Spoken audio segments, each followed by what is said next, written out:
Good afternoon. My name is Myron Glick.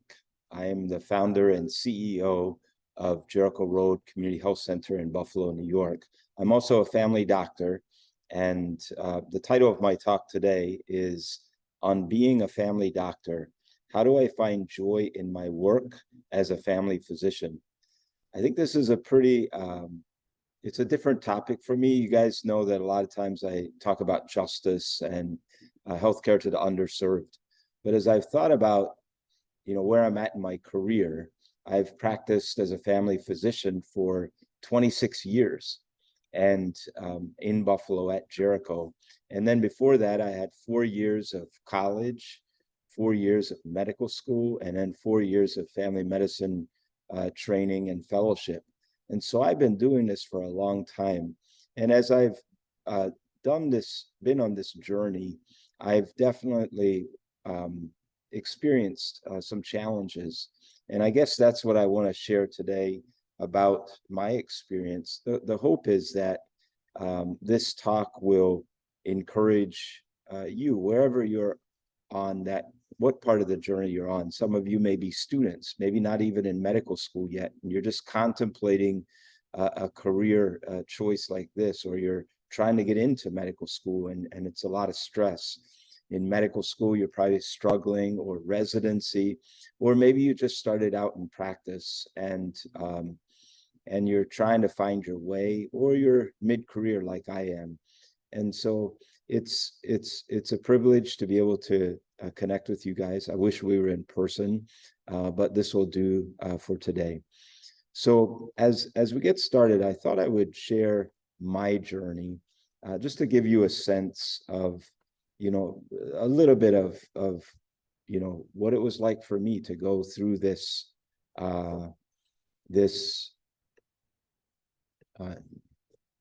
long, going from to be a doctor, and then what it's been like to practice as a family doctor for all these years. I mean, for me, college was very challenging.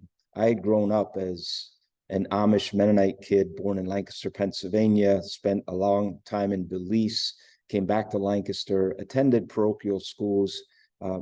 Sometimes I was the only person in my class. I didn't have much at all in terms of experience with regards to chemistry and biology and physics. So when I went to college, every one of those classes were challenging. And so I was like, man, this is hard. I'm not sure I'm going to be able to be a doctor, because I was very focused on wanting to be a doctor. And I knew, the first challenge was to get into medical school. And so I struggled. I worked hard. There were some nights, some days when I didn't do well in an exam, where I kind of was wondering if this is am I going to be able to do this? Thankfully, I passed my courses. I think my average coming out of Houghton College was a B+. So it wasn't stellar grades by any means. I had to work really hard for those grades. When it came time to take the MCAT, I didn't grow up in a family. I was a first generation college student. My parents were supportive of me going into the medical field, but they didn't know anything about college. They didn't know about how to get into medical school, or the challenges, that you have to pass the MCAT or do well in the MCAT. I didn't take any preparatory courses. I remember studying as best I could using my notes and maybe a book. I went into the day of the test. I remember not sleeping at all the night before, and I didn't do well in that MCAT. I didn't know enough back then that I should probably have repeated it, and I just decided I'm going to apply for medical school. Back then, it was a written application. You didn't submit anything by computer, and so I submitted my application and applied to a bunch of medical schools. I got 2 interviews out of all those applications, and I got waitlisted on one of those. I didn't know I was going to get into medical school until like a couple weeks before school started. So it was kind of crazy. My life was sort of right there in front of me. Am I going to get in? Am I not going to get in? What's it going to look like? Thankfully I did get in, and I started medical school. And Medical school was interesting. I mean, now I knew what to expect, from college, and I was able to do well academically in medical school. But I remember being pretty discouraged in the first and second year because it was all books and anatomy and cadavers. It really wasn't much at all about getting in to actually see patients, which is what I had wanted to do getting into medical school. So I had to really sort of gut it out those first 2 years. Once I got to the third and fourth year, I was excited to see patients. But then the challenge was every 6 months every 6 weeks, you were like trying a new rotation. And a lot of the success of that rotation depended on whether your resident liked you, how they set things up. And it was constantly, you get comfortable, you're starting to learn, you're dealing with patients, and then you're on to another rotation. I was actually happy when I got into residency because finally in residency, I knew what my role was, even though it was difficult, even though it meant, being in the hospital every third night for 3 years. I would go in one morning, work all day, stay overnight, work the next day, and barely manage to limp my way home. At the time, Joyce and I had 2 children. And one of the indications of how much time I spent in the hospital during those years was one time our young son, Michael, as we were passing the hospital, he pointed to it in I think he was like 3 years old. And he said, "There's Daddy's house."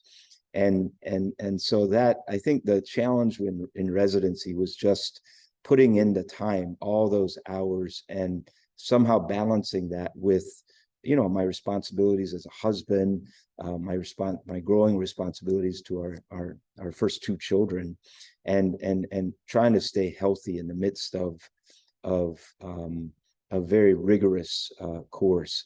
I would say that of all my time, from the time I started college until now, the time I was the least healthy in terms of exercising the least was residency. I gained some weight. I just didn't have, I didn't think I had time to exercise. And so I kind of put that on hold, and you would eat all kinds of times of the day.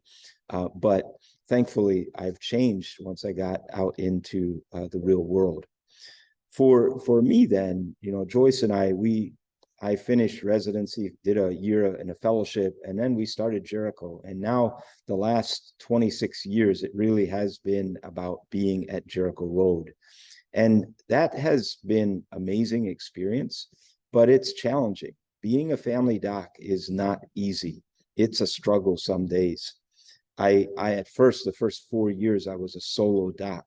That meant that every patient that came in, whether they liked me or not, had to see me. They didn't have any other options. It meant that if there was a challenging case and I wasn't sure, and back then we didn't have UpToDate, didn't really even have a computer, I would have to basically make the decision. And it also meant we delivered babies. So, I was on call 24/7. At first, it wasn't too bad because I only had a few moms. But once the word got out and people started to come into Jericho, we started to be quite busy. And so it was that, waking up in the morning early, rounding at 1 or 2 hospitals, going to see patients in the office, and then never know when you got home if you get called back to the hospital to deliver a baby or some other emergency. I think one of the challenges, has always been for me, and I'm sure for some of you guys, is the expectations we put on ourselves to be perfect, to make the right diagnosis, to not make mistakes. And I think, that can be a challenge because sometimes in this profession, bad things happen to our patients. The babies don't always come out perfect. I just had a delivery a couple of weeks ago where everything went fine, but when the baby was born, we realized that the baby had a severe cleft palate and a severe cleft lip. And what was a normal delivery turned into a big challenge to explain to the family what was really going on and how we were going to treat this. And then sometimes you make mistakes. I know I've made mistakes over the years, and that's hard. It's hard to live with yourself and that can take your joy when something bad happens and you blame yourself. if I would have just read the strip differently, if I would have just sent him to the hospital yesterday, if I would just send him for the CAT scan instead of a chest x-ray, and your mind just it starts pressing on you, and it can really be, take your joy, and make you question, why are you doing this? I've been sued twice in my 26-year career. Thankfully, none of them went beyond to trial. We didn't have to settle them. In both cases, they decided not to pursue the case. But those were tough. One was a young man who was in his 40s who I diagnosed with lung cancer. He was a longtime smoker. And I had delivered his 2 babies. I knew his wife well. And as he was dying, literally in the last couple of weeks, he was angry and at me. He said, "Dr. Glick, you should have found this cancer." And that was really hard for me. Thankfully, when he died, his wife then decided not to continue the lawsuit. And I had another case where this young woman who had all kinds of medical problems, I had taken care of her in the hospital off and on for probably 10 years. And after she died, her family sued us. And again, went to deposition, but then they decided not to pursue it. But going through that, those 2 cases really tested my patience with myself, and my ability to hang in there, not let it get me down. I think there is an incredible challenge we face. Our patients have expectations of us to be there for them, 24/7 sometimes, right? They want, you might have a really busy day, but that one person needs your help and they want it now. We have expectations for ourselves to do well. And then the system has expectations, keep up with your credentialing, get your physical every year, get all the credits that you need so you can still be board certified. I mean, after a while, you just keep doing so many things. And now at Jericho, we're a big organization ourselves. So we actually put, you have to do the sexual harassment case, and you have to do all these courses online. And after a while, you sometimes say, when do I have time to do all this? And that could take your joy. I think, I've developed a system, and I'm actually pretty good at this now, and I will share about this a little bit later. But we as docs, we are constantly struggling to keep up with our notes, to make sure after we see a patient that we type into the EMR, the electronic medical record, what we did, to keep up with our inbox. At least at Jericho Road, we get triages. We have to answer those. We have to refill medications. We have to check our labs, make sure there's no problems with the labs, and sometimes have to call the patient or send it to someone for them to call them. We have to check documents and x-rays.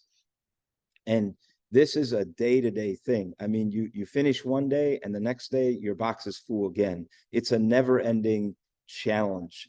And then you also have to see patients. I mean, I've been doing this 26 years at Jericho, and probably every day I see 20, 25, 30 patients. And you never really get done with the work, because the next day there's a new set of patients that you have to see. And sometimes this can be very tiring and can make you question, why are you doing this? There's lots of long nights. I love delivering babies. I'm passionate about it. I love family medicine, but there are nights when, like, really, why didn't you deliver in the daytime? Do I really need to go in at midnight again? And I know I have patients the next day.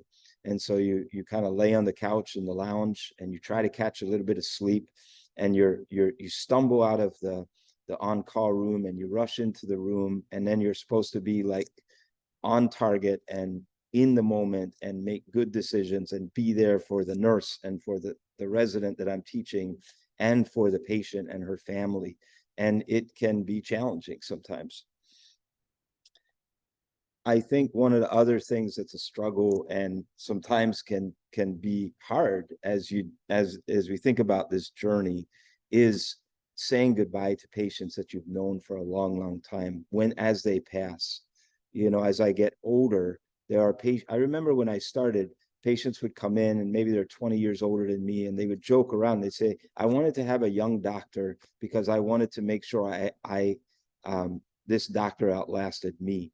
And now those patients, unfortunately, are dying. And some of them I've had 20, 25-year relationships with. They might have come in to see me every month or two. I know about their family. I know about their struggles, their joys, the things that make them well. And they provide, that relationship provides some meaning to me. And when they die, it hurts. You're sad. And yet you don't really have the time and the busyness of the moment to really think too much about it, and you go on with your life. And that can be hard and can rob a little bit of the joy.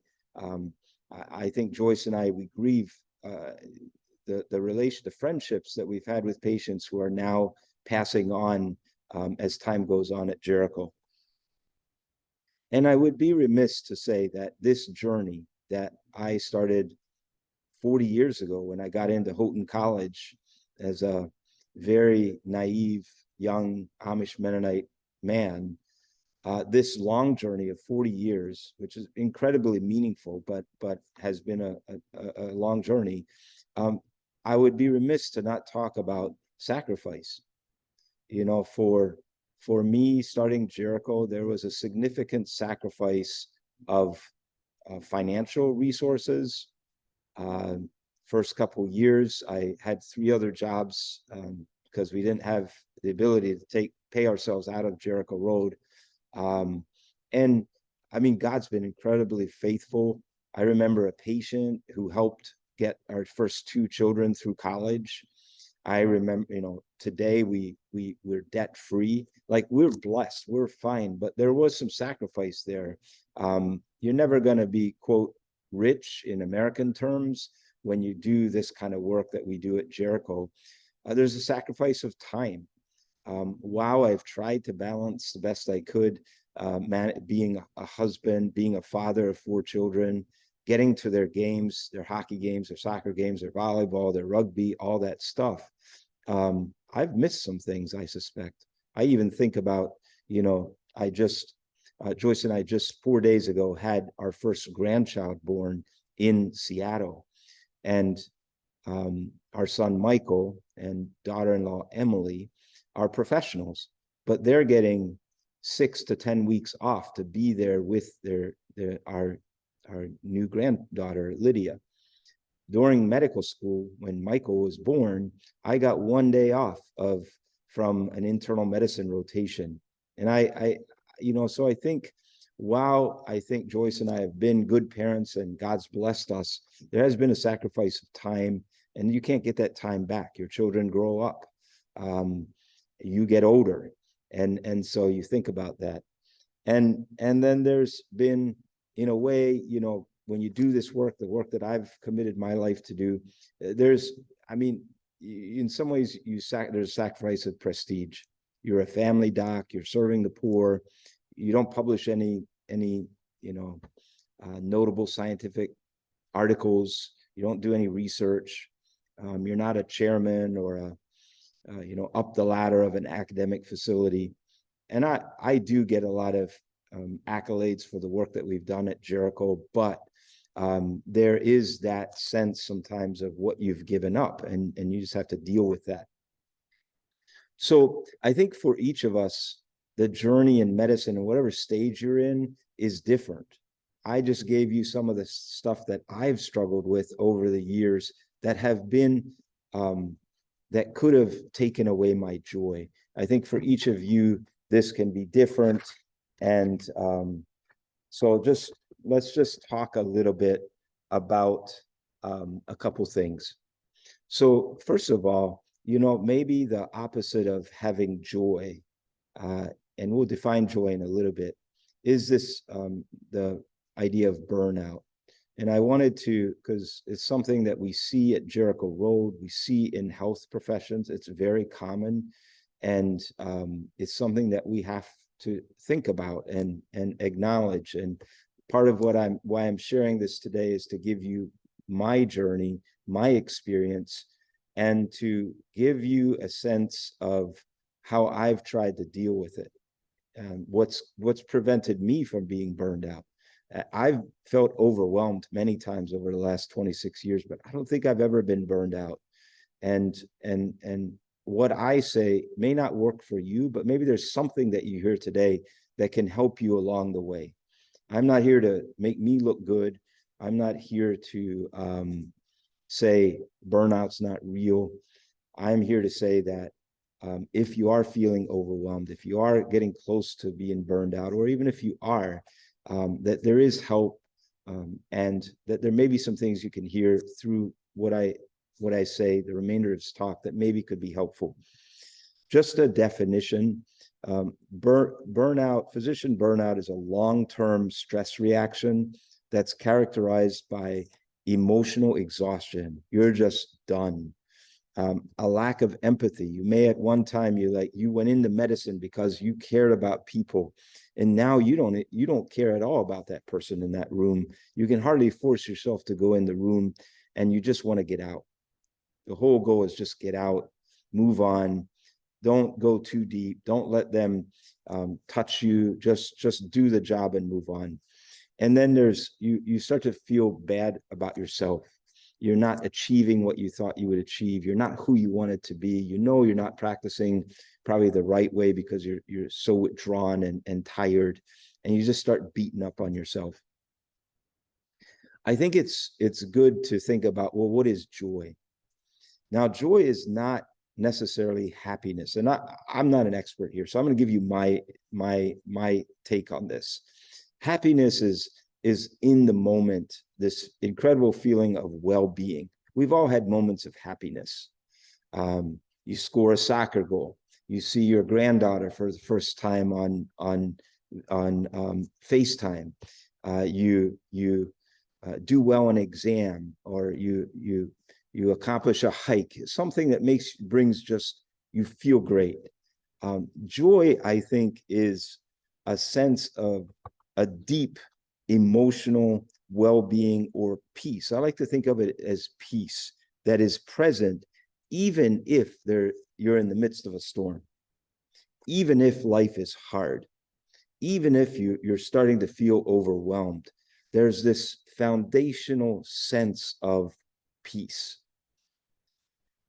I think it's bittersweet, right? Because joy oftentimes comes because of suffering, or it comes because you've learned something and now you put that into practice. Joy can be challenging because in the midst of the storm, you still feel peace, but you also feel sadness. So there's a bittersweet sort of part to this whole idea of joy. When I talk about what does it mean to have joy in medicine or as a family doctor, I'm not talking about those moments of incredible happiness. They come, you deliver a baby, you feel good about it. There's lots of those moments. I'm talking about joy, this sense of peace that pervades even when things get tough. There's a good book that was written a couple of years ago. It's called Joy in Medicine. I would recommend it to you as something to read when you get a chance. The author is Eve Shapiro, Shapiro. Now, what she did is she interviewed 100 medical professionals, and she tried to explore how they find joy in medicine despite the challenges. And just to be fair, I was one of the people that she interviewed, and so that's how I learned about this book, and she sent me a copy.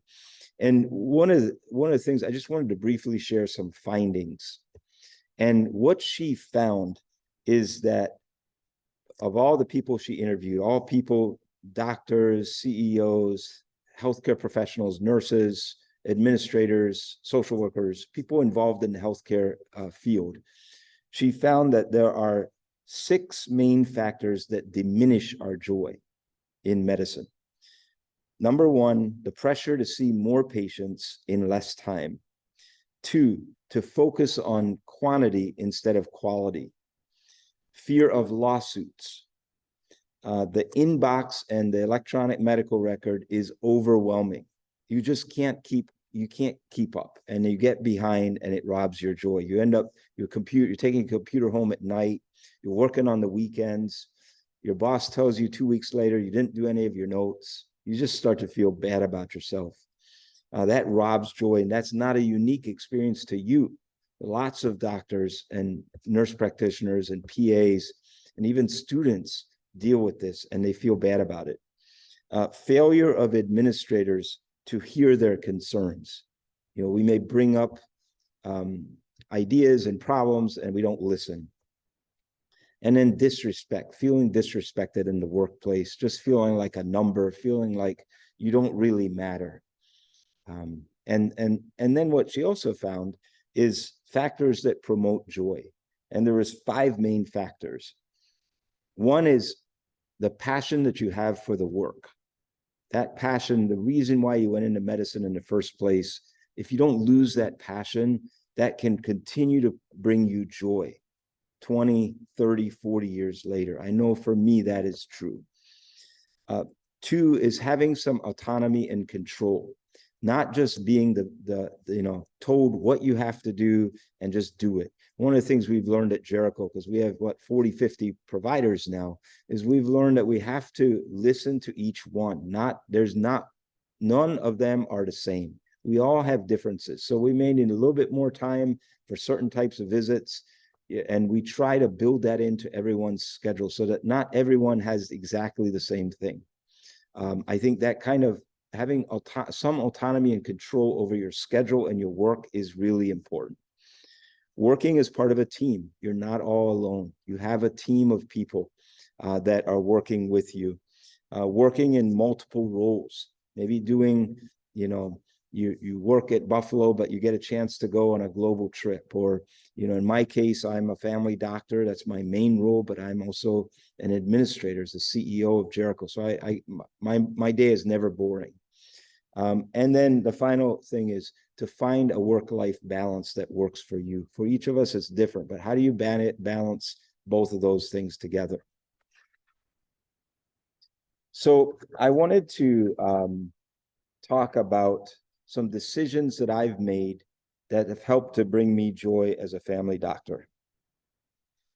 Number 1, I have valued seeing patients efficiently and getting today's work done today. I just want to spend a little time on this because I really think that one of the main things that robs our joy is not being able to get the work done. And so I've been doing this for a long time. So if this is helpful in some way, please feel free to take it. I never look at tomorrow's schedule. I know some of my colleagues who look and then they start to worry about a tough patient that's on their schedule. I wake up the morning of, I get into work, and that's when I open my worry about today. Tomorrow's problems, I got to deal with tomorrow. I always show up early in the morning because I'll at least be there 15 minutes ahead of my first patient. I want to get my act together, calm myself, be ready to roll at when the patient shows up. I have invested in a great team. We have different pods at Jericho, and my pod is pod number 1. My medical assistant, Nigus, has been with me, I think, 18 years. My main nurse, Rosalind, has been with me 8 years. And I have a cadre of 3 nurse practitioners that work with me and help us all take care of our patients together. And then I have Han Mo, who helps with the refugees.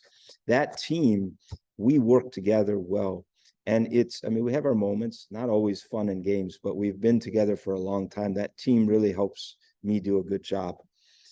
I always, when I go in the room, regardless what, I always sit down, not stand, sit down, put my computer aside, face the patient, and I say, why did you come to see me today?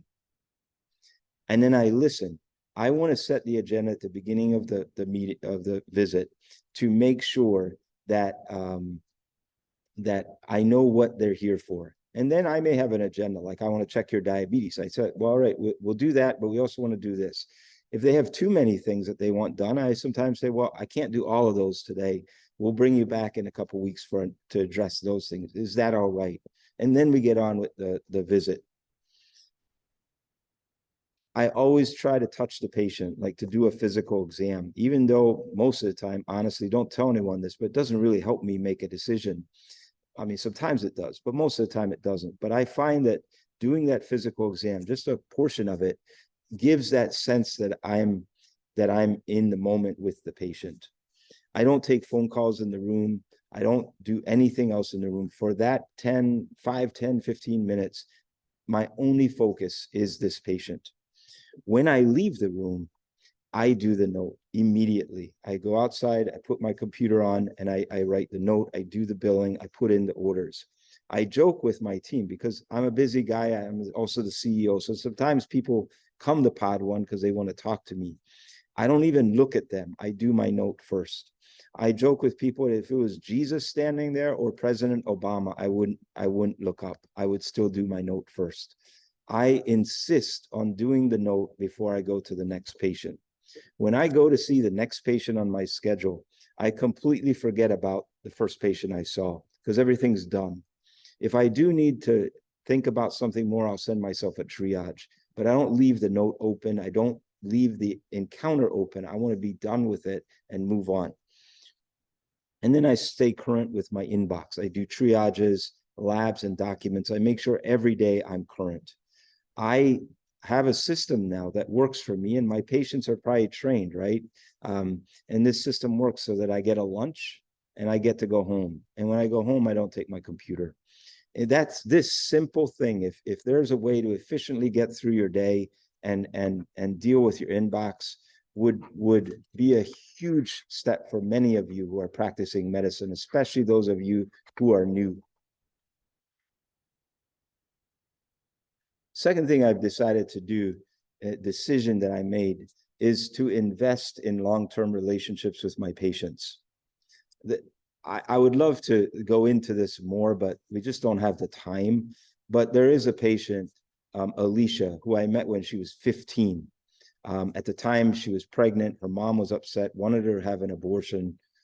Alicia decided to keep the baby, and I was her doctor and delivered her baby, and subsequently watched her grow up and delivered 6 more of her children. She finished college. She homeschooled those kids.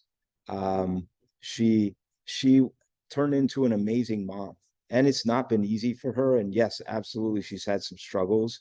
But looking back, that long-term relationship, it's not. I've probably seen her hundreds of times, prenatal visits, in the hospital, caring for each of those children. What I've realized is it's not that I've been a great doctor technically for her. I think what's mattered is I've been present in her life at some of the toughest moments of her life. And it's not always been easy for me. Sometimes that's taken away from my own family or taken away from, you know, something else that I would like to do. But that relationship is meaningful. And it now today, that investment in that relationship, it is something that brings me joy. I absolutely believe that we should be investing in relationships with our patients. I think that this is one of the key factors to getting through as a physician or a medical provider, and to get through this journey with success. I wanted to read something that I wrote recently. It says, sometimes building relationships means attending a funeral, a wedding, or having dinner to celebrate the end of Ramadan. I've had the privilege of delivering more than 2,000 babies, including a family of 7. I've had the privilege of caring for 4 generations of a family. Giving one's cell phone to a patient, visiting them at home or in the hospital when they are sick, attending weddings, wakes, and funerals may seem to some of you as an unneeded intrusion in the life of a busy doctor. But the truth is that these relationships have sustained me when I got discouraged and overwhelmed. These very relationships serve as my antidote to the burnout that is so unfortunately common in the medical profession today.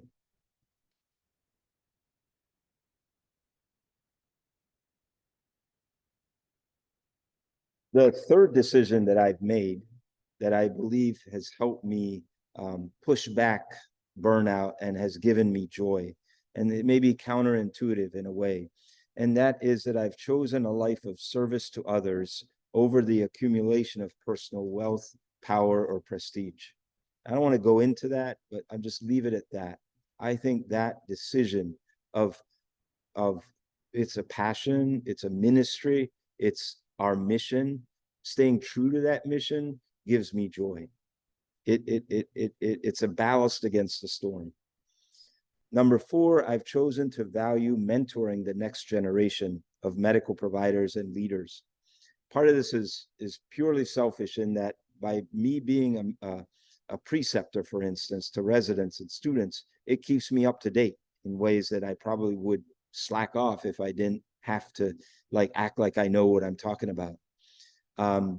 It also has been a huge way that we've been able to recruit doctors and nurse practitioners and PAs to come to Jericho.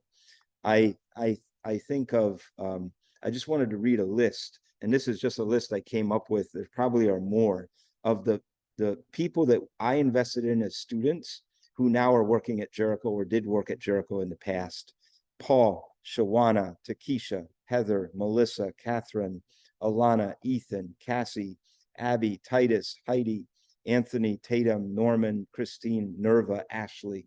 That's probably just it was late last night, so I probably didn't think of everyone that's on that list, but that's a big chunk of our providers today. So if you're out there and you're worried and you're wondering how you can recruit people to your health center, one of the things you might want to consider doing is investing in students. It's not going to happen right away. It's going to take a long time, but that investment will always pay off. It's sometimes challenging to work with students. It takes time. I was just thinking about yesterday, Saturday, I was asked by a student, a 4th-year medical student at UB, who's going to be a neurosurgeon. Amazing story, really sharp kid who's been in and out of Jericho during his medical school career. One of the things he's doing on the side, which I don't know how he has that time to do this, is he's starting a podcast, and he wanted to interview me. So he said, Dr. Glick, show up at 9 o'clock. It'll be an hour and you'll be done. So I show up at 9 o'clock. I didn't leave till probably 1 o'clock because this guy's a one-man show. He has his podcast, but he also is the engineer. He was asking the questions, and it took longer than what I had expected. And so in a way, I was giving up my Saturday. But on the other hand, I'm sure that made a huge impact in his life and will be a touch point for us going forward that we'll remember. And so I do think investment, it comes back to us and it can bring joy. And then final thing I would say, and I won't spend much time on this, is that I have valued bending the moral arc towards justice. What I have witnessed at Jericho in the last 26 years, the brokenness in our healthcare system, the way our healthcare system treats the poor, the racial health inequity that I see at Jericho Road every day, that's the result of 400 years of slavery, racism, discrimination, segregation, the incredible inequity that I see when I do the global work in Sierra Leone and go to Goma and DRC, or travel to the Himalayan mountains in Nepal, where you see the poorest of the poor who literally have very little exposure or access to things that we just take for granted here in Buffalo. As I see that, and I start to be involved in advocacy, I tell stories.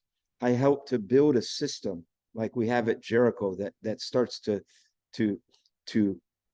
bend towards justice. That brings joy. And it may not be the same for everyone. Like, not all of you are going to be passionate about the things that I'm passionate about, but what is it that God's put in your heart that started a long, long time ago when you were just wanting to become a doctor or a nurse practitioner or a PA or a nurse? And how have you developed and pushed that and still are true to that today? As you understand that, I think you can much better get a sense of what God has for you and a sense of joy in the midst of the challenges that we deal with. I thought I would just close by by just telling you a story. It's a brief story. It just happened to me a couple weeks ago. And it's not really anything much, but it gives you a sense of how privileged I am. So I went in the room to see a Muslim woman who I had known for a long time. Her name is Isha. And I think I delivered a number of her babies. She's 40 something. And she was there today for a medical visit. She was, dressed culturally as a Muslim and had the hijab on and was there with her young daughter. And I'm what? A white Mennonite, Amish doctor, but I've known her for so long. And as we were talking, she asked me, she's had some tough pregnancies. And so she knew this was not going to be something that I was going to react to well. She said, and she kind of smiled, and she said, "Dr. Glick, I'd like to get pregnant again." And I know her well, and I reacted. I said, "No way you can get pregnant. I'm not going to let that happen." And what happened next is she started laughing, and I started laughing. And I was just thinking after that encounter, how lucky I am that I have this chance to be friends with someone who's so different from me. And yet we have a bond because we've been through this journey a little bit together. And I have this privilege of making a difference in her life. And she made a difference in my life by us having that moment of joy. So my encouragement to you is to hang in there, to find those things that you can do that bring joy along this journey. I'll just close by this, something I've said before, which is that I know my work makes a real difference in the lives of others. For me, at the end of the day, that's enough. Thank you so much. God bless each of you, and my prayers are with you.